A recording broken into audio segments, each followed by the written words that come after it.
السلام علیکم۔ بڑے ایک اہم موضوع پہ آج بات کریں گے۔ کچھ دنوں پہلے یہاں پہ ایک بس کی اناگریشن کی گئی، کسی روڈ پہ بس چلائی گئی ہے، تو اس میں ایک لڑکے نے کمنٹ لکھا تھا کنگ آف ڈیولپمنٹ۔ اسی بندے کو مینشن کیا گیا ہے ایک لڑکے نے، اس نے لکھا تھا development is called bridges, roads, hospitals, education, electricity, whatever, so infrastructure کو ڈیولپمنٹ کہتے ہیں۔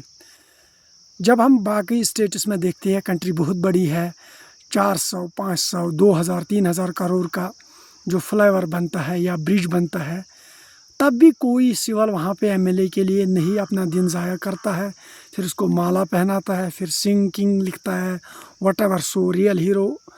اب میں بات کروں گا the economic disaster facing Kashmir, huge catastrophe, جس کی وجہ سے یہاں پہ لوگ بہت ہی افسردہ ہے۔ سوال یہ پیدا ہے کہ ہماری جو ایڈمنسٹریشن ہے وہ کہاں سوئی ہوئی ہے۔ ٹرک کا چارجز اتنا زیادہ لیا ہے، چیف منسٹر کہتے ہیں یہ بھی میرے حق میں نہیں ہے۔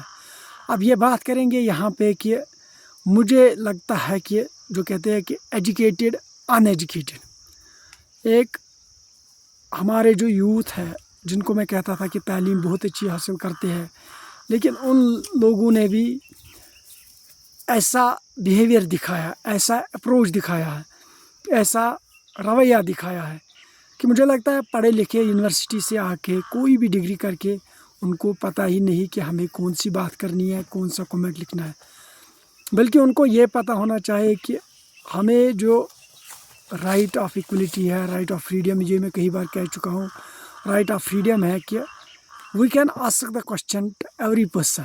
We belong this country. This country is mine and this is my responsibility. So ان چیزوں کو دیکھنے کی ضرورت ہے اور ہمارے یوتھ کو سمجھنے کی ضرورت ہے۔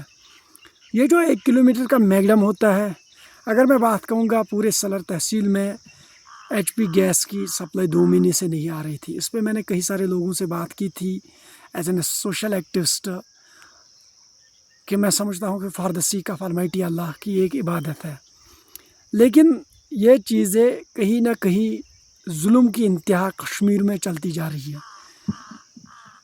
اب جو میں کہوں گا، جو رول پیٹی یہاں پہ 200 روپے کی بکتی ہے،